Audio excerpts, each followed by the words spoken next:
You're listening to Toronto's #1 real estate podcast, powered by Watson Estates. The most successful local real estate investing starts right here, right now. Here's your host, broker, investor, and social media influencer, Bradley Watson.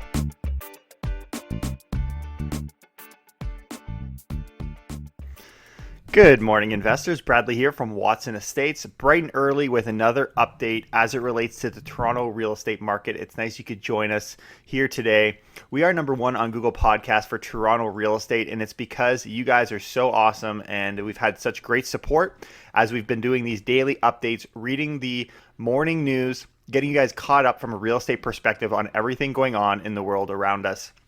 Today we got some cool stuff to talk about. We're going to start off talking about how the city of Toronto is at this point on their knees begging for money from the province and the feds. And the question is how long before the city of Toronto will go bust? Then I want to jump into talking about, on a personal basis, how quick are Canadians racking up debt? Is this a problem we should be paying attention to?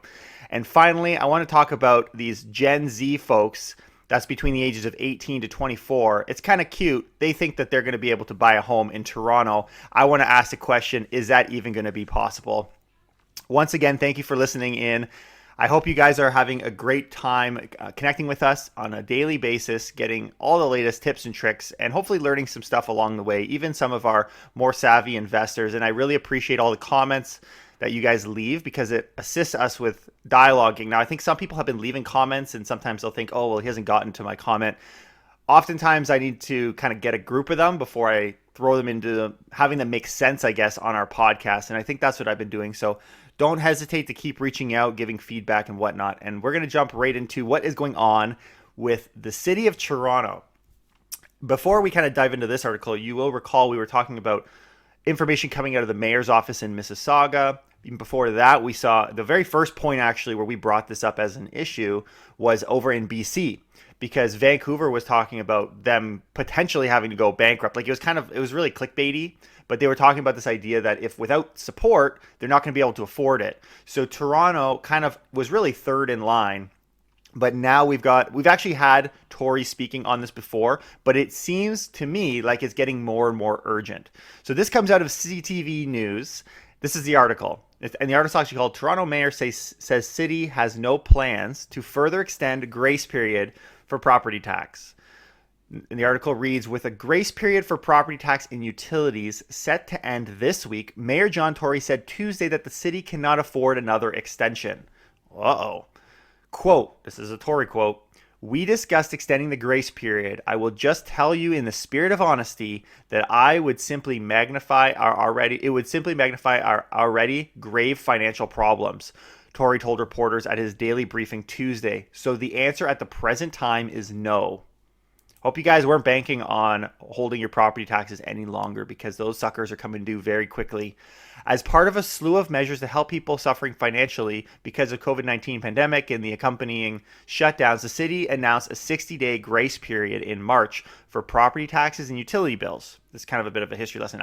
Even me personally, our family, we've noticed my expenses have gone down by quite a bit. Like I would say maybe not more than half, but I think they've dropped by probably a quarter, which is crazy. And you guys are probably experiencing this too. Now, I happen to actually have already paid my property tax before this, so it's not part of this. But in general, fees, association dues, a lot of these things are doing what they can to try and support us so far, right? And I think that's what I want to get to today is how long is this so far? Because this is the first indication that this is not a bottomless batch of savings we have to give to, at least here in Toronto and probably in Canada.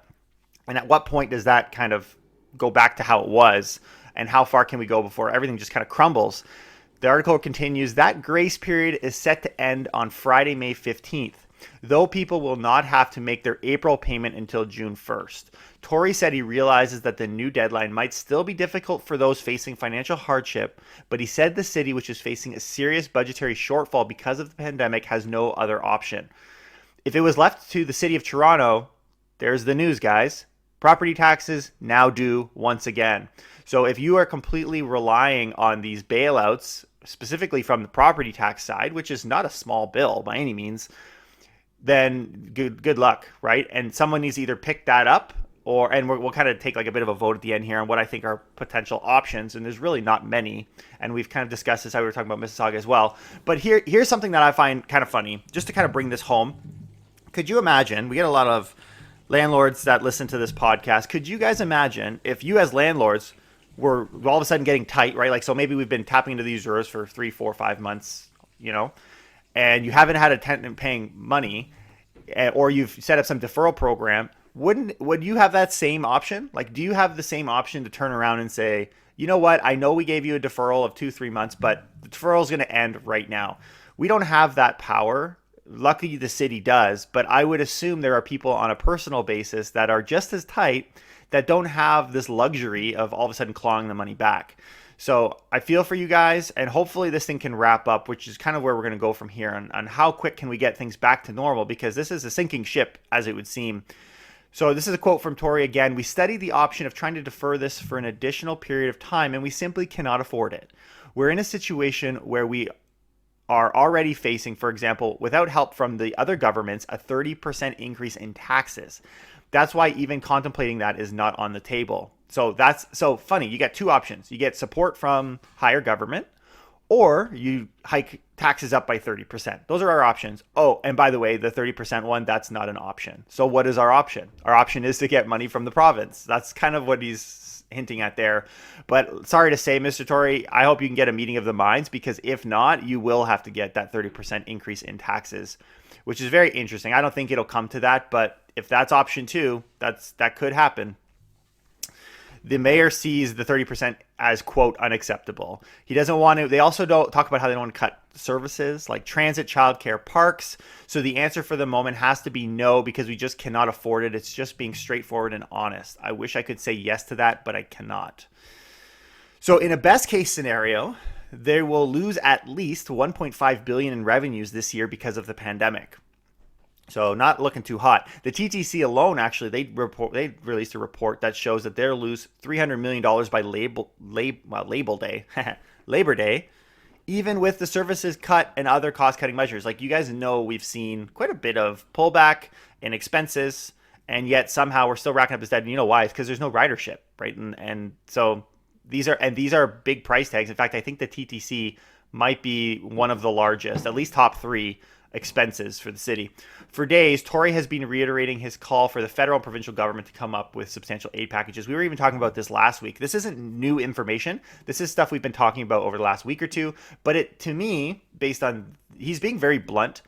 Tory's not the kind of guy that will, he is direct, but he's also very political. I find he's a very good balance. I mean, this is, maybe you're getting my 2 cents on Tory. I think he's a really good mayor because he doesn't create controversy until it's absolutely needed. And so the fact that he's bringing this up as an issue shows the desperation coming out of the city. And of course, we've seen this out of Mississauga, we've seen this out of Vancouver. So the fact that Toronto, which is Canada's greatest city by my accounts, is now saying it too. And so if everybody is running all of these deficits, which they cannot run deficits, they're like, where are we going to get our money? And property taxes is the biggest by far collection of taxes. Like that is like a huge chunk. I can't remember the numbers offhand. We've talked about this in past podcasts, but it is a giant number. It's got to be between like 30 to 40% of our revenue. Like, it's huge. And so when we've seen price growth, you damn right they believe in price growth in the city of Toronto, because with price appreciation comes higher property taxes, which benefits our city too. So we're all kind of in this together. So to finish this article off, as we look ahead to the restart and recovery phases, now is the time to ensure municipalities are not grappling with financial uncertainty, given that our principal constitutional and practical relationship is with our provincial government. Wow, that's a lot of L's.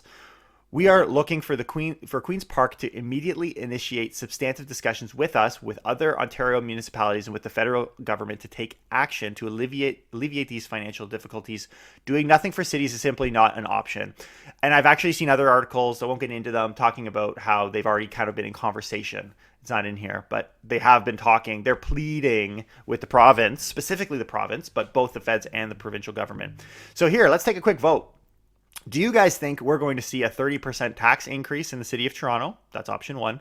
Do you think that the city will be bailed out? That's option 2. So we're going to see a provincial bailout.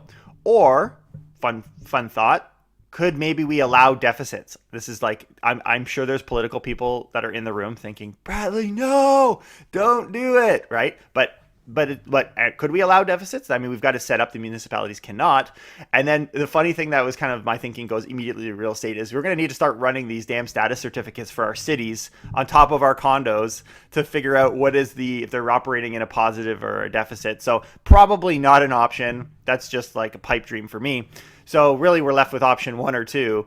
Could we have tax increases or bailouts? My vote is a bailout. And I think the reason for that personally is look at all the other bailouts. We've given money to essential workers. Not to say that that's not helpful or beneficial, but is that 100% necessary? Probably not. It just kind of evens the playing field. We've seen money giving out to like people working in hospitals. And again, a great thing to do, but just kind of showing money is just kind of flowing freely out of the federal and provincial government's hands, very freely. A little bit overly liberal in their distribution. I've even seen articles talking about how they're telling people in the CRA not to reject emergency benefit applications. Like it's gotten there's so many, they just say, just pay them and we'll deal with it later. So they're just paying everything to everyone except for you poor landlords still struggling month to month with your tenants. So that we'll leave it there for the city. So let's get into personally, right? Like, are Canadians racking up debt? And I apologize if this is a bit of a heavy topic because we're kind of talking about a little bit of the negative side today. But I mean, at the end of the day, as we're kind of looking through these things, and I also think this puts pressure on our governments because they're not oblivious to these things. They're seeing them too. And so we need to know the standing of our cities, of our province, of our country, and then here of ourselves, of our fellow Canadians. Because I don't want to be having to run and buy additional security cameras for my property. I think one little camera there at my front door is more than enough. Canadian household debt hits 2.28 trillion as mortgage growth further accelerates. This is our famous betterdwelling.com article. I love throwing these in every now and again. Canadian household debt was seeing growth speed up even in the beginning of the pandemic. Bank of Canada's stats show the balance of a household credit reached a record high in March. Household debt is now growing at the fastest pace in years, which likely isn't the bullish sign it usually is. So I've mentioned in the past, what I like about this article is they break it down further too. There's different kinds of debt, right? Like we have debt. There are people that are extremely wealthy running lots of debt because of the benefits that leveraging on real estate has. But then there's also people who are extremely wealthy that are tapping into places like the money marts and the cash monies, and I'm going to get sued for sure for saying names, but these cash shops that you see on the corner, look at how many there are. I don't think you guys realize how many of those we have. I worked in one as I was kind of growing up in university. And so it's kind of like once you get that car, you see the same car everywhere. There's one of those suckers. There's got to be more than banks of those. Like they're everywhere. And you'll have people who are making a ton of money that are bringing home great paychecks still using those systems because they're caught. And that's a different kind of debt than a mortgage debt on an investment property, for sure. So they break it down here. Canadian household debt reaches a new record with substantial growth. The balance hit 2.28 trillion in March, up 0.44 from a month before. This represents an increase of 4.6% from the same month last year. Most of the acceleration is coming from rising mortgage growth, okay? And what is our other side is consumer credit, consumer debt, right? But it says here, consumer credit rises but is still slow. Consumer credit is still below its peak, but starting to see the growth rate accelerate.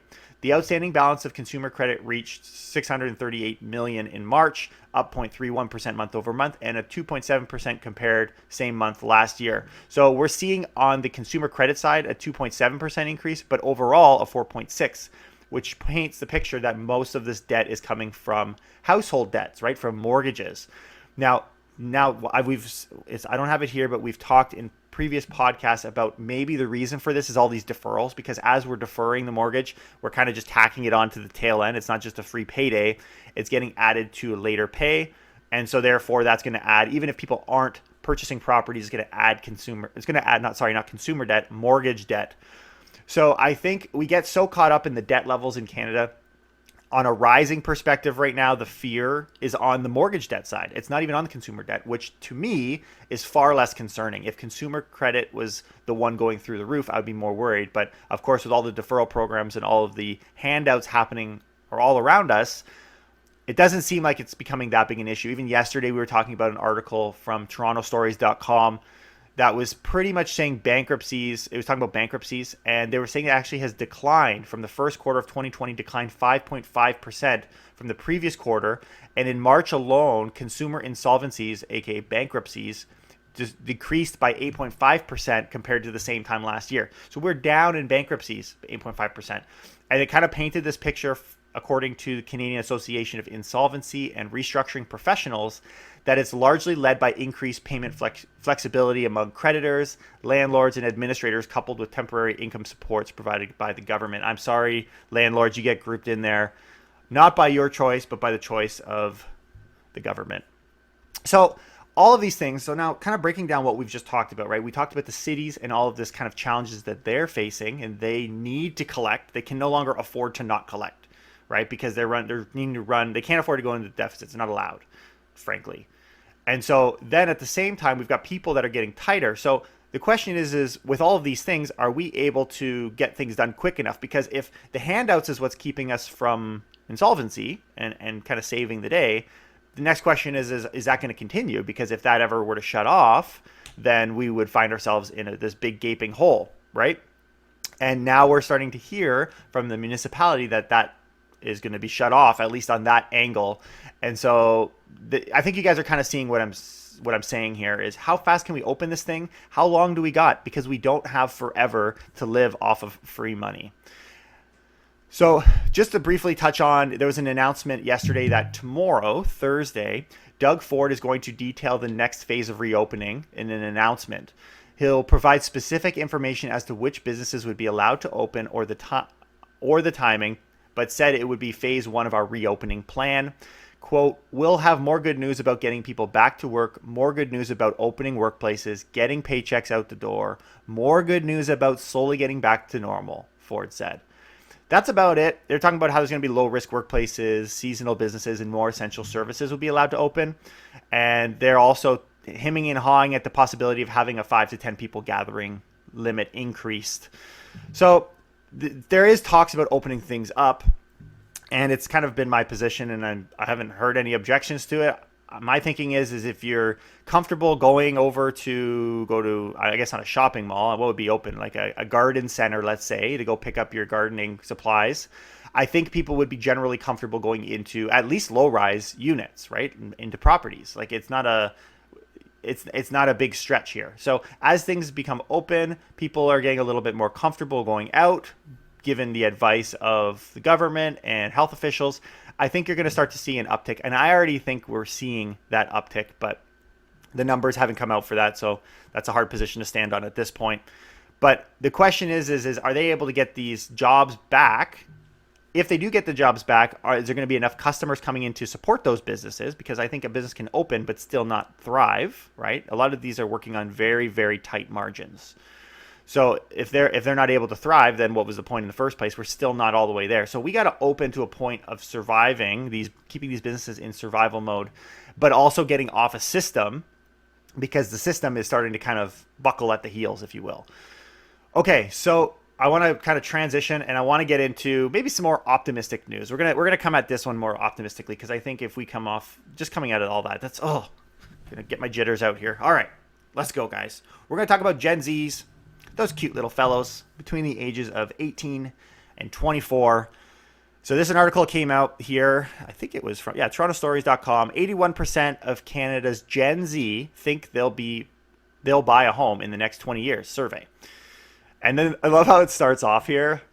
Okay, this is the article. This isn't me. I was saying I'm going to come in from a positive side. I'm still going to do that. But here, this is the first line. I have to read it. Ignorance may be bliss, but it's not blind enough to buy you a home. These poor young kids, man. They beat up us millennials. Now I guess you're passing on the buck. And you know what? I'll bet you the millennials are probably standing there saying, yeah, now it's your turn, right? Passing that on. A recent survey from Finder.com shows that an increased 81% of the country's Gen Zers think they'll purchase a home in the next 20 years. What's more, 10% of the 18 to 24 age group say they already own their own home. So 10% of them already own, while 35%, 1 in 3, believe they'll be able to buy in the next 5 years. Okay.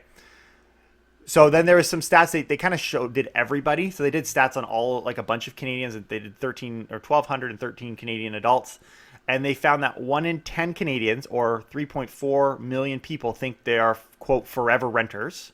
Another 1 in 10 said they're simply not interested. So 1% will always be a renter because they're kind of stuck. 1% will be they don't want to own a home. Okay, so Canadians who believe they'll never be homeowners, somewhere around 1 in 5 are 20% of the adult population. So that actually is the same number that they mentioned here. Versus, so they kind of hold it in comparison to the Gen Z, who only 4%, instead of the 20, responded that they have no interest in owning a home, and only 2% believe they would take them more than 20 years to be able to afford a home. So they're kind of saying that you guys are dumb because the adults are smart and they know you can't afford it, but you don't know you can afford it. That's kind of the angle of this article, but that's not how I see it. I see this as a perspective of that tells me there is a general interest of young people to buy a property, right? That tells me there is demand coming once again. Now, is that going to happen a little bit later? Possibly. So what I wanted to kind of talk about here was this idea of the CMHC. It'll fit, right? Because the question is, okay, because they actually say here, and let me find the stat. The survey found that it would take a median income household 32 years simply to save up the amount necessary for a down payment on a Toronto home based on an $800,000 average. So they're saying based on the average today, it's going to take you 32 years to save up a down payment. Here's the thing. That's actually way low, because the average in 32 years of a property in Toronto will not be 800,000. So to try and save up that fast is simply impossible, right? And so they actually say, they kind of say that in here. That's kind of the angle, right? So the question is how much do you need to save for a property? And if you're ever kind of stuck on this question, I've got 10% of all my property to buy, and I want to save to get to 20%. When I bought my first home, I bought at 10% down. Now I'm in a position where I could pay 20%, but on your first property is very difficult. And in order to save for 32 years, steady saving, you're never going to catch up unless you can save 6% growth of that property plus. You're never going to catch up to the growth in value of a property. So you're better to get in generally, maybe not in times of uncertainty or when your jobs don't screw yourself over and then come after me later. But I would say, generally speaking, in a healthy market, in our marketplace, you want to get in sooner. Don't worry about that CMHC insurance you got to pay because you're under 20%. Get in the door, deal with the insurance later, because otherwise you're going to be spending so much time and energy trying to build up this money and never getting to the circle of home ownership. And in the picture of 10 years of equity growth in the GTA, next to that, $10,000 to $15,000 whatever price tag of the insurance, whatever that looks like for you, it's peanuts, right? So I am optimistic in this article because I can see that Gen Z, they want homes too, at least for now. The world hasn't ruined their dreams, and it kind of reminds me of the lifestyle struggle that we were having back in 2016. And this idea that young people, they wanted to own a home, they wanted to own a low rise, start a family, and everyone was, and the problem was that the detached homes and semis were just going through the roof, right? Even the townhomes, they were all low rise, all going through the roof. And everyone was like, just take your time, go to Croc Rock, rip Croc Rock, by the way. Go downtown, have a great lifestyle, buy a condo, get a nice little bachelor, whatever, and then you can buy a home later, no problem. And so everyone was it was literally being shoved down the millennials' throats. It was disgusting how much people were pushing this lifestyle, but it was because it was the only thing that people could afford. I see this same trend now, and by the way, they caved, right? A lot of millennials did end up buying condos, and that's why condos went nuts. Now we're starting to see this on the renter side. People are starting to say, oh, you know what? You don't need to own a home. Let's just rent. Not because you can't afford it, but now just it's kind of like a lifestyle. It's like just, but the problem is if you don't have these young people coming in and buying the starter homes, then the starter home people aren't buying the move-up homes, and the move-ups aren't buying the bigger homes. And so that actually will really impact our real estate market. It has some serious effects here. So let's not ruin the poor dreams of these Gen Z kids that want to own properties. I'm already talking, I have younger brothers. For any of you who don't know, fun fact, I got 5 younger brothers, the youngest of which is in grade 9. And I got these kids asking me about home ownership and buying properties and where can they get in the market. But instead, if the conversation were to turn from where can I get in the market into I just want to be a renter and I don't want to get involved in real estate, that would be traumatizing for me. As someone who's built wealth as an investor, like there is a dream in there. Don't break the poor hearts of these kids. Let them have their moment. Let them build what was also said to be impossible for us millennials, but frankly, we're pulling it off, guys. Anyways, I'm gonna leave it there. That's my 2 cents. A little bit of the downtrodden, a little bit of the excitement coming out of the youth. We gotta lean on these kids. They're all stuck at home, yet they're somehow super optimistic. Love you guys. All right, we're gonna leave it there. I will see you tomorrow. We are number 1 on Google Podcasts for Toronto real estate. Please leave us a comment, leave us a review. If you don't like our content, move on and pass your hate on to the next guy. And I'm gonna see you again bright and early tomorrow with more news, probably coming somewhere out of the provincial government. We've kind of heard some tips on what might be coming out tomorrow. So some good stuff coming down the works. Follow us, subscribe. I'll see you guys next time. Take care and keep it real.